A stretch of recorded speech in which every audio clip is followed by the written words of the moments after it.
নমস্কার। জীবনের বার্তায় সকলকে স্বাগত জানাই। জীবনের বার্তায় আলোচনা হোক জীবনের কথা নিয়ে। জীবনে কি করে ভালো থাকা যায়, সুস্থ থাকা যায়, আনন্দে থাকা যায় তাই নিয়ে। মা এসে গেছেন।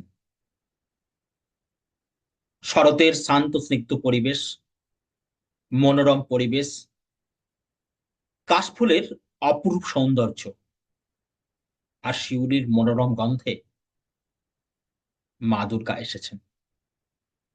মা দুর্গা এই মর্তে এসেছেন আনন্দের ধারা নিয়ে। মা দুর্গার আরেক নাম আনন্দময়ী। সারা বছরের দুঃখ, সারা বছরের যন্ত্রণা, সারা বছরের বেদনা সবকিছু ভুলিয়ে মা চান তার সন্তানরা একটু আনন্দ করুক। মা কারোর পরিবারে মা হয়ে আসেন, আবার মা দুর্গা কারোর পরিবারে আসেন মেয়ে হয়ে। কখনো মা, কখনো মেয়ে। মা আসেন আনন্দ দিতে, মা আসেন সংসারের দুঃখ যন্ত্রণা সবকিছু ভুলে নতুন করে গড়ে তুলতে। দুর্গাপুজোয় ধনীদের কথা একটু আলাদা, যারা সাধারণ মানুষ। একটা মানুষ দিন আনে দিন খায়, একটা মানুষ মুদিখানার দোকানে কাজ করে, একটা মানুষ সবজি বিক্রি করে, একটা মানুষ গ্রামে রিক্সা চালিয়ে সংসার চালায়, একটা মানুষ দর্জির দোকানে কাজ করে, একটা মানুষ ইট ভাটার কাজ করে।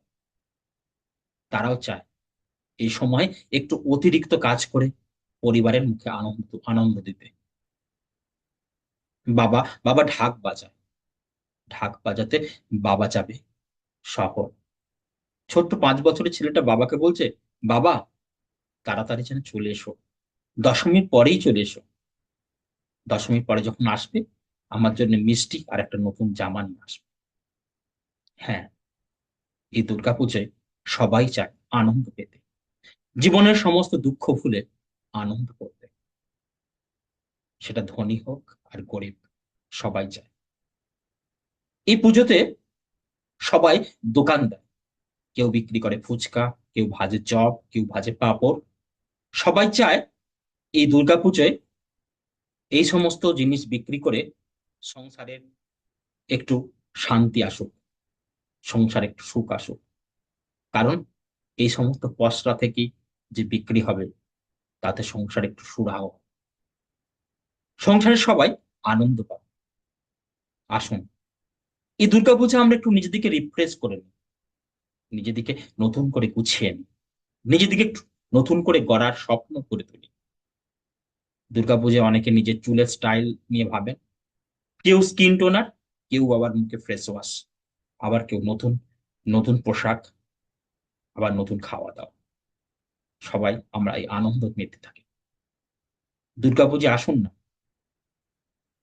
মায়ের সাথে অনেকদিন কথা হয়, দু ভাইয়ে দেখা নেই, ননদের সাথে ঝগড়া, বন্ধুর সাথে ঝগড়া, অনেকদিন কথা নেই, বছর কানেক হলো যায় যায় মুখ দেখা নেই।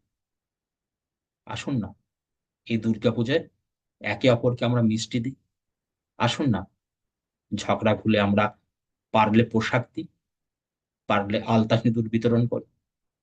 যাই না একে অপরের কাছে, গিয়ে বলি, অনেক তো হলো ঝগড়া, এবার এসো একসাথে খাওয়া দাওয়া করি, একসাথে বেড়াতে যাই, একসাথে পুজো দেখতে যাই। এসো না, আমরা নতুন করে রিফ্রেশ হয়ে যাই, নতুন করে আমরা পারিবারিক বন্ধন গড়ে তুলি। সকলকে বলবো, এই দুর্গাপূজায় জীবনে অনেক দুঃখ যন্ত্রণা ব্যথা থাকবে, অনেক সমস্যা থাকবে, যে সমস্যাগুলোর সমাধান হয় না, জানি না কি তার সমাধান। এই সমস্যা সমাধান ভুলে আমরা আমরা আনন্দ মেলায় মেতে উঠি। আসুন না, নিজেদেরকে আরো নতুন করে গড়ে তুলি, মায়ের কাছে শক্তির কামনা করি। কারণ মা দুর্গা হচ্ছেন শক্তি রূপিণী। মায়ের কাছে মায়ের কাছে ডাকলে, অন্তর ভরে ডাকলে ভয় কিসের? আমরা শক্তির প্রার্থনা করি। তাই তো বাড়ি থেকে ছেলেটা যখন যায়, মা বলে দুর্গা দুর্গা। হ্যাঁ, দুর্গা হচ্ছে শক্তির আর এক নাম, আদ্যা শক্তি মহামায়া। আদ্যা শক্তি মহামায়ের কাছে স্মরণ করি, যে সবকিছু ভুলে জীবনে আমরা নতুন করে রিফ্রেশ হই, নতুন করে আবার সবকিছু শুরু করি। সেটা পারিবারিক বন্ধন হোক, নতুন করে কাজ শুরু করি, নিজে থেকে রিফ্রেশ করি। আমরা কেন ভয় পাবো? আমরা তো ভয় পাবার লোক নয়। কারণ আমাদের মা আছে, আদ্যা শক্তি, মহামা আছেন। সকলে ভালো থাকবেন, সকলে পুজোয় আনন্দ করুন, নিজেকে রিফ্রেশ করুন, নিজেকে নতুন করে গড়ে তুলুন। সকলে ভালো থাকবেন। আর আমার কথাগুলো যদি ভালো লাগে, একটু সকলের মাঝে শেয়ার করে দেবেন। আর যারা সময়ের অভাবে এখনো সাবস্ক্রাইব করেননি, অনুগ্রহ করে আর সুন্দর সুন্দর ভিডিও পেতে একটু সাবস্ক্রাইব করে দেবেন। সকলে ভালো থাকবেন, সকলের পুজো ভালো কাটুক। নমস্কার।